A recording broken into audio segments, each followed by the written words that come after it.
देश में बज गई है चुनाव की रणभेरी। लोकसभा चुनाव की तारीखों का ऐलान हो गया है। 19 अप्रैल से शुरू होगा मतदान।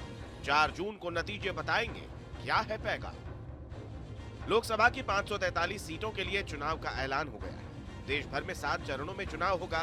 पहले चरण का मतदान 19 अप्रैल को और आखिरी चरण की वोटिंग 1 जून को होगी।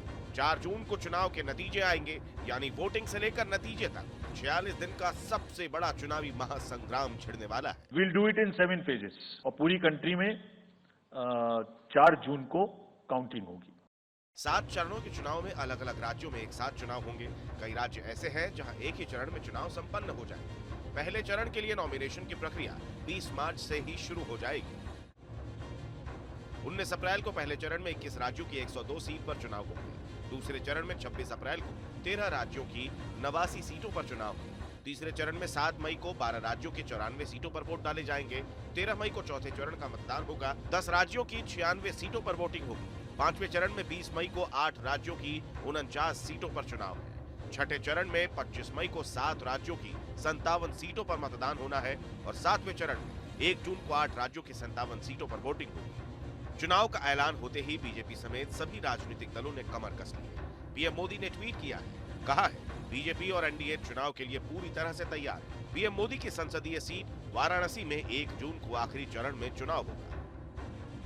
भाई हम लोग तो शुरू से तैयार है और हर महीने चुनाव की तैयारी करते रहते हैं। एक चुनाव खत्म होता है, दूसरे चुनाव के लिए तैयारी शुरू कर देते हैं। हमारी पार्टी जो है बराबर सक्रिय रूप से हमारी हर प्रकार की चीज़ों को देखकर संगठन के सभी स्थिति को जानते हुए हम लोग बराबर चुनाव के मूड में रहते हैं। लोकसभा चुनाव में कुल 96 करोड़ 80 लाख मतदाता वोट करेंगे, जिसमें करीब 2 करोड़ वोटर्स पहली बार अपने मताधिकार का इस्तेमाल करेंगे। वहीं महिला वोटर की संख्या इस बार 47.1 करोड़ है, तो 49.7 करोड़ पुरुष मतदाता वोट डालेंगे। ऐसा होगा तो अच्छा लगेगा।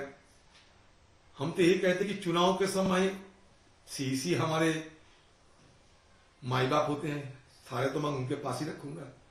उम्मीद भी करूंगा कि हमारे देश में जो चुनाव होने वाला है वो सही सलामत हो, आम लोग निश्चित तरीके से निर्भय होकर, निडर होकर सब मतदान करें। लोकसभा चुनाव के साथ ही 4 राज्यों आंध्र प्रदेश, ओडिशा, अरुणाचल प्रदेश और सिक्किम में विधानसभा चुनाव के लिए वोट डाले जाएंगे। अरुणाचल प्रदेश और सिक्किम में भी 19 अप्रैल को एक ही चरण में मतदान होगा। वहीं आंध्र प्रदेश में 13 मई को वोटिंग होगी, जबकि उड़ीसा में 4 चरणों में 13, 20, 25 मई और 1 जून को वोट डाले जाएंगे। भारत आज दुनिया की सबसे बड़ा और प्रभावशाली डेमोक्रेसी के रूप में स्थापित हो चुकी है। अगर पिछले आजादी के उपरांत मैं भारत की कुछ सफलताओं को गिनाऊं, भारत की चुनाव आयोग की निष्पक्षता और भारत की चुनाव यह अपने आप में एक कीर्ति करके स्थापित हुई है। बीजेपी ने जहां पहले ही लोकसभा की 267 सीटों पर उम्मीदवारों का ऐलान कर दिया है, वहीं कांग्रेस और बाकी विपक्षी दल भी अब एक्शन में आ गए हैं। देश में इस चुनावी महाकुंभ के शंखनाद से आदर्श आचार संहिता भी लागू हो गई है। TV news nation.